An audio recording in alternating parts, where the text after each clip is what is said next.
when we open up, and we are semi-opened up in Ontario, when we get back to normal and no restrictions, no masks, no lockdowns, everyone's open as normal, I think there's going to be a realignment within retailing. And those ones who have had very poor cash performance during the last 18 months may actually hit a brick wall where they can't lower the price low enough and still generate cash flow to pay wages and the rentals.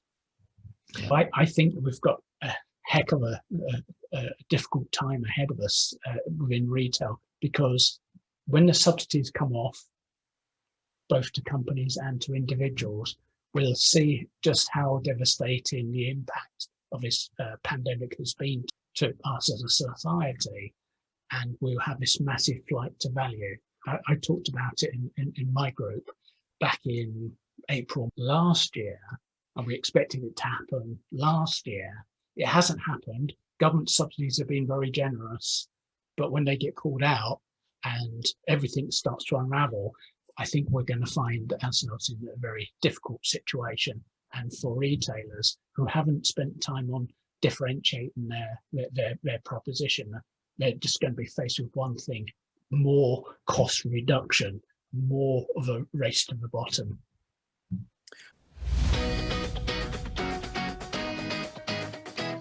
Welcome, and thank you for joining me today. My name is Gary Newbury. I'm a senior executive on call, helping businesses in a make, move, sell flow of consumer goods and services. My purpose is to inspire business leaders, particularly those within the consumer products and retailing space, to think big, be bold, scale, adapt and win, one epic supply chain transformation at a time. There's additional content available through my website, RetailAID.ca, or on my YouTube channel, RetailAID. Be sure to check it out. As the business world faces much volatility, uncertainty, complexity, and ambiguity, organizations need to be tapping into resources with an inside edge on transitioning their teams to be agile, innovative, and digital, with thought leaders, experts, and senior executives who have mastery of operational turnarounds and strategic transformations to help reorientate their enterprises. There's great material to get through here, so let's get started.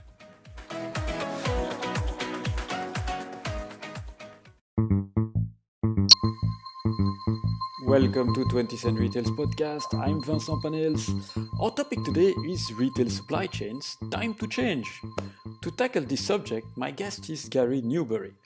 Together, we will discuss the challenges of the retail supply chain and what are we likely to expect in the short term. Gary is based in Canada and he has an impressive track record, having worked with boards and business leaders to navigate disruption and reinvigorate supply chain performance in various companies. He also won different awards recently, such as being named one of the top 40 immigrants impacting on supply chains by Supply Chain Canada, and he is in the top 100 Global Retail Influencers 2021, awarded by Rethink Retail. So Gary definitely knows his way around the supply chain, and here is our little chat. Well, hello Gary, welcome to the show. Thank you for being here. Well, thanks for having me on your show, Vincent. Well, I was looking forward because we're going to talk today about the supply chain, and you're quite familiar with it as a specialist.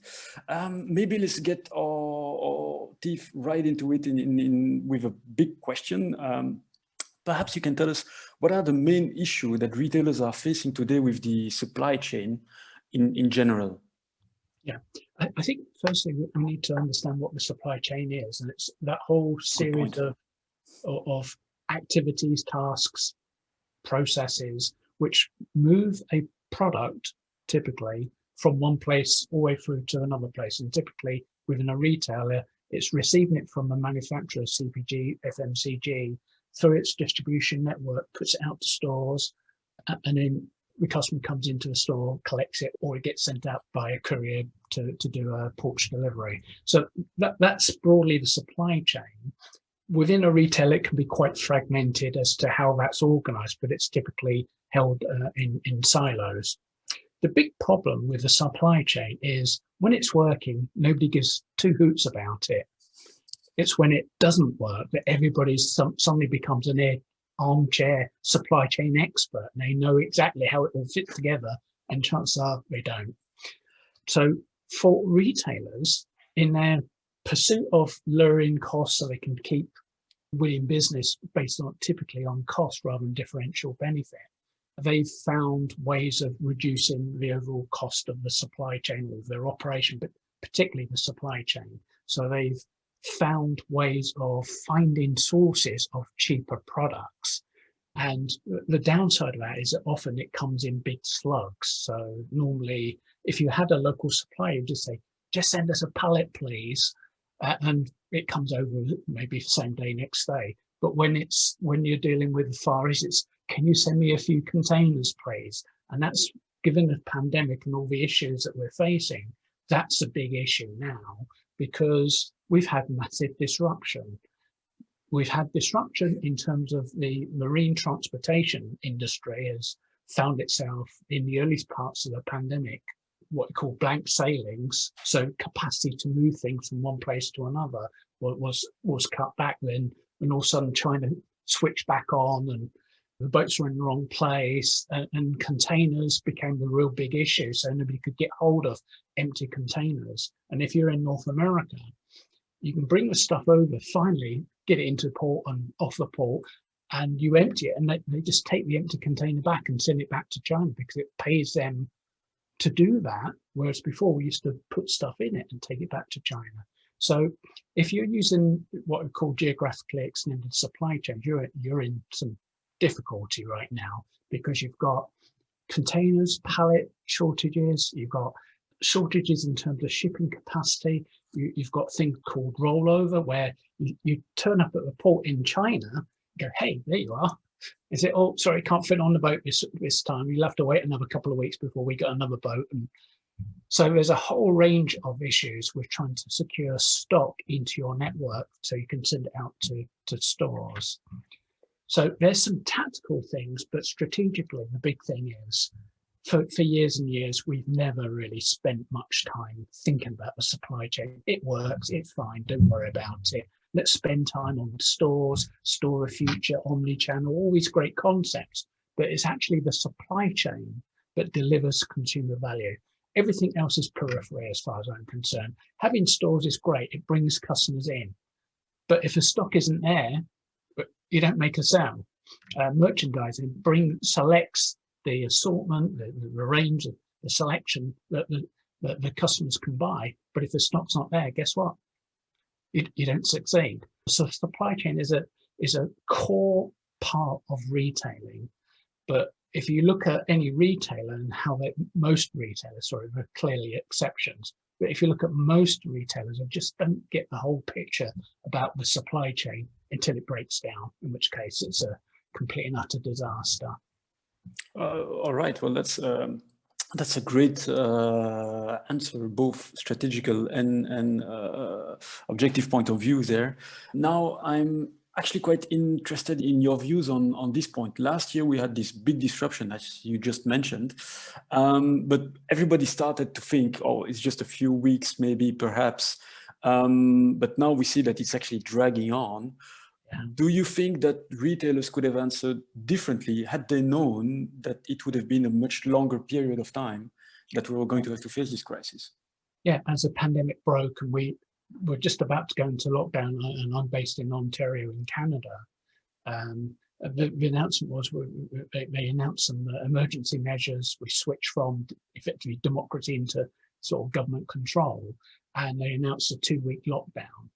So I reached out to a whole bunch of retailers here, retail contacts here, consultants, whatever, and brought them together and said, okay, what does this all mean? And I think even some of those were thinking it's only going to be a 2-week thing. So I put up a Google document with a number of questions and tried to synthesize 8 or 9 different people's perspectives on this. But I put it in my mind that it's going to be at least 3 to 4 months before we become somewhat clearer about the future. And I said that what we have is a 3-step process, and 2 of these run in parallel. The first one is to get it done, or just do it, which is to make sure that if you're in an essential retailer, so grocery, pharmacy, like that you make sure you've got good stock availability on your shelves. That's it. Only, don't worry about any other periphery. It doesn't matter. Just make sure that you can serve your customers by making sure you've got good levels of stock coming into your network and out to stores onto shelves. If you're a non-essential retailer, you've got to be doing, it basically gives you to go on to step 2.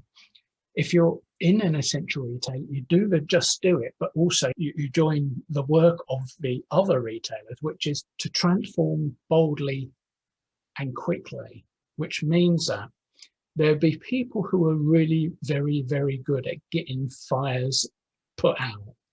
Leave them to do the just do it. And if they're in, say, apparel retailer, get them guys just to phone up, cancel orders, and stop the thing before it gets too bad. Cancel containers, cancel shipping, cancel orders, whatever it might be.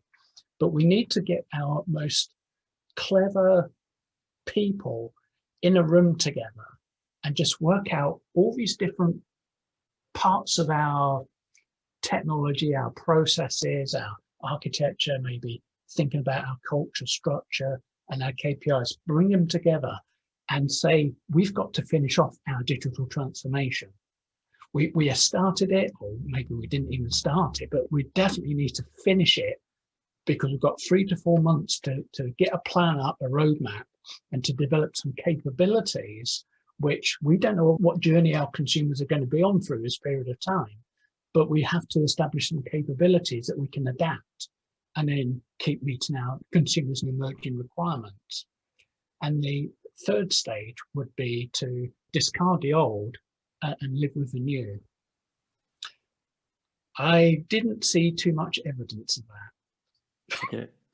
I think people thought it was 2 weeks, and don't worry, we'll be over this in 2 weeks. And then it became another 2 weeks, and it became 2 months, and it became 6 months, and it became a year, and it becomes, oh, we're almost there. As we just mentioned just before we started the podcast, September might be the month we all kind of get together, but this show's not over yet. We've still got another, even beyond September, we've got another 6 to 9 months for this whole thing to unravel. Our supply chains are wrecked. I hope that what we've experienced as retailers will make us think again about geographically distant supply chain networks, and how do we switch ourselves into more locally sourced sources of product. So they could have moved down this path. And I actually spoke to a few of them, but one of them is a very large retailer. I said, how's this all running through? Are you doing these parallel things between getting everybody just to get their stuff done, and also have you got a small team working on trying to develop those capabilities? Oh, what we're going to be doing is we're going to do that, then we're going to try and get to the end of this period, and then we're going to transform, then we're going to you've got to do these things in parallel. It does sound like a very bad circle sometimes, to the way you speak. And it's funny because I recently chatted with Hitachi Solution on this podcast about how last year's pandemic was an issue for fashion retailers, as an example, that their ERP systems were not ready, and they couldn't cope with the sudden surge of e-commerce compared to the closure of their stores and everything. Do you think that the pandemic has hindered the progress of developing better ERPs, better symptoms, or do you think there is really going to be a wake-up call at some point? Yeah, I think the kind of market's segmented into a number of things. You had retailers who already got the picture, were already pretty much well prepared, and so they just had to push a bit harder, and then they became very sort of e-commerce capable. And if they were locked into malls, into shopping centres which were closed, they could either field it from warehouse or some other means. For those ones who were pondering, they had to accelerate fast, and they just kind of did the just do it, which was to clear out away and just do this. And they sometimes made, and they may come to regret some of the choices they made, but at least they got up and running. Maybe you were in a freestanding store format, and they didn't have an e-commerce presence. Now they did, so they could use their store stock, which would have been locked down, their staff to keep them, to keep them coming to the store, keep them employed, and also satisfy their customer. And the good thing about when you're doing something like click and collect is that you're making the customer come to you, and your banner's up there, and it keeps that mental image in their mind that you're there as a retailer for their needs. For those ones who, like typically it was many independent businesses, small retailers, who like shook their head and said, we've never needed e-commerce, never thought about it as a thing. Now we have to do it. So they often turn to organizations like Shopify, where they have a suite of programs they could just plug in and make you e-commerce capable, but you still ended up at the store having to find ways of picking was easy because it's typically a small format store. Picking was easy, but now we had to pack it, put a label on it from a carrier we've never used before, and hand it over and wait for the carrier, FedEx, UPS, whatever, DHL, to come and pick it up and get it on its way to the customer's home.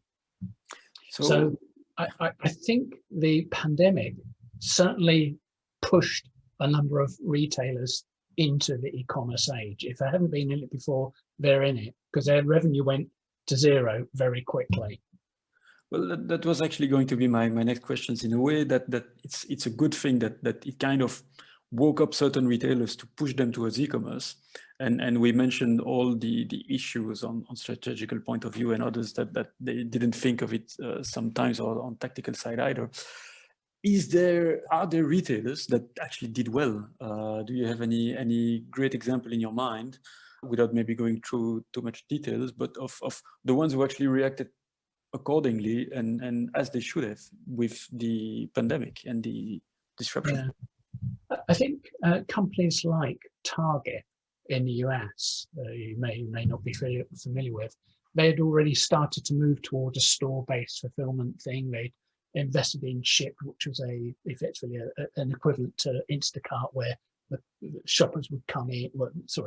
The organisation would organise workers to come in and do the shopping and then get it to the customer. So they're already well advanced, and to an extent Walmart and obviously Amazon have already been doing this kind of stuff for almost decades. And then you had the other extreme where something like here, Mastermind Toys, sort of a Toys R Us upgrade in some ways, had no e-commerce presence. But guess what? As the pandemic broke and children were at home and they needed to be entertained, educated, whatever, people, parents would come and say, well, Mastermind Toys, I can get some stuff from there, and you can't process an order. And there was a massive push to get something in place. As I said, that some of these decisions that are made may not have been done in a holistic way, but it was like, just do it, get it done, get this system, pick one, throw it in, make it work, and deliver, allow us to have an e-commerce presence to be able to service the customers. And so what we might find is there's even more, if we thought that retailers had islands of technology, we probably just added another one in there with lots of interfaces which don't quite work and don't pass information quickly enough, as usual. Yeah, so basically it always comes back to the same answer. Just have your products available for your consumers. That's one thing for sure. And I was wondering, now with of course what happened, families will look a bit more into their budgets coming out of the pandemic. What can retailers and other supply chain specialists, what do they need to factor into their propositions to recognize the time poor and cash concerned consumer, basically? Yeah, I think that retailers are in a really difficult spot right now, because if you're an essential retailer, you've just been churning, what we call the comp stores, the comparable sales increase year on year. They're typically reporting 10-15% growth during the pandemic, because all of the demand for restaurants and food service just got switched into grocery. apart from what people ordered online. So they probably have not been super invested in what the future is. They've just been filling up shelves and making sure people come in. For the other retailers who were typically closed or were in very reduced workings, if the pandemic didn't drive them out of cash, then I don't know what would. What this means is there's very little money to invest in, say, automation, which would reduce their overall costs.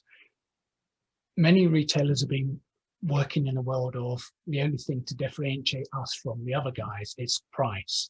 They haven't really spent much time on trying to reposition their brand, their proposition, their go-to-market strategy in such a way that it's quite a compelling case as to you should shop here. It's a little bit more expensive, but you should shop here because of all this range of factors. So if they've already been working to a price-sensitive criteria or paradigm, they're going to have to find ways of actually digging out more cost from their equation to try and meet the newly emerged, what do you call it, super cost conscious consumer. And I'm not sure how they're going to do that. I think that when we open up, and we are semi-opened up in Ontario, but when we get back to normal and no restrictions, no masks, no lockdowns, everyone's open as normal, I think there's going to be a realignment within retailing. And those ones who have had very poor cash performance during the last 18 months may actually hit a brick wall where they can't lower the price low enough and still generate cash flow to pay wages and the rentals. Yeah. So I think that we've got, as I said earlier, we've got a heck of a difficult time ahead of us within retail, because when the subsidies come off, both to companies and to individuals, we'll see just how devastating the impact of this pandemic has been to us as a society, and we'll have this massive flight to value. I talked about it in my group about this back in April, May last year, and we expected it to happen last year. It hasn't happened. Government subsidies have been very generous, but when they get pulled out and everything starts to unravel, I think we're going to find ourselves in a very difficult situation. And for retailers who haven't spent time on differentiating their proposition, they're just going to be faced with one thing: more cost reduction, more of a race to the bottom. Well, that's actually good that you were leading us towards this point of the conversation, because as kind of a last question, I was wondering, in your opinion, what can we expect in the near future, seeing that we're going to have constraints of skills, finance, technology? What can we expect, and what should it look like, and what is likely to emerge out of all of this, basically? Yeah, there's so many unknowns. We've never faced so much uncertainty, and yet we feel very confident. We're struggling. In our mind, we're going to say, "Oh, we're just going to get back to normal and resume 2019." Well, here's a headline: 2019 was a terrible year. We don't want to go back there. And many of the things that have been eroded through the pandemic means that prospect of going back to normal is just not a viable option. What I think we're going to find is we've got cash-strapped businesses because they've been drained out of cash one way or another. Even the essential retailers are now thinking about, what does next year really look like? Because we've had this very buoyant demand, because basically all the food service operations were to an extent closed. So we've got all that revenue. But hang on, everyone in the first part of the pandemic filled up their pantries, their larders, their kitchen cupboards full of stuff because they didn't know what was ahead, and they're still living off of that. So revenue's decreasing at quite a alarming rate. There's also, from a talent point of view, you're quite right to raise that, because many of us have been working from home. We've got used to working from home. We actually quite like working from home. It gives us a lot of independence, and a number of people, and it's called the big shift. If you look up the big shift on, I guess, Twitter or LinkedIn, you'll find lots of people saying, if my employer doesn't give me flexibility to choose where I work and at what times I work, I'm going to find an employer who can. And they could be quite senior executives, if not now, certainly in the future. And having that sort of shift away from those organizations that say, look, I've got an office building, it's in the town centre or downtown, and it's costing me this much. I've got a 10-year lease agreement. I've got to get my people back into it because I can't get out of it. So I don't want an empty building. I've got to get people back. Versus people saying that I'm not coming back to your wretched building just because you've got a cost issue. So there's going to be a massive movement of talent. It's not necessarily going to want to work in fixed locations permanently. They want this flexibility. There's also another aspect of around sustainability and environmental, which is going to influence a number of choices about where those people land, because there's a lot of companies that have been spending a lot of time trying to present their green credentials. But as more transparency starts to emerge, they find the organizations that haven't really been doing a very good job at all. They've been, claiming greenwashing, saying, or performative behavior, which is like, yeah, we're brilliant. We do great stuff here. We're very sustainable. And you look behind the scenes and actually got, modern slavery and, they don't give number twos about carbon footprint and stuff like that. So that's going to be a big factor for certainly millennials and their, their younger colleagues will be very attuned to these kind of things. So I think organizations will struggle through this time. So because we don't know what's ahead of us, I've been saying that we won't get through this until summer 2022. And I was saying that in October 2020, and have been fairly fixed on that timescale. We've had the Suez Canal, we've had the Texas winter, we've had a whole range of, cyber attacks on some infrastructure in the US. It's lots of things are trying to unsettle us to try to get us back to normal. I don't think we're going back to normal. I think that we have to think beyond that and think about the future, about what it's going to look like and how we're going to make our way in the new world. And I think that's a really important thing for people to start really thinking about. What's a realistic view of what the world might look like when we may be on reduced income?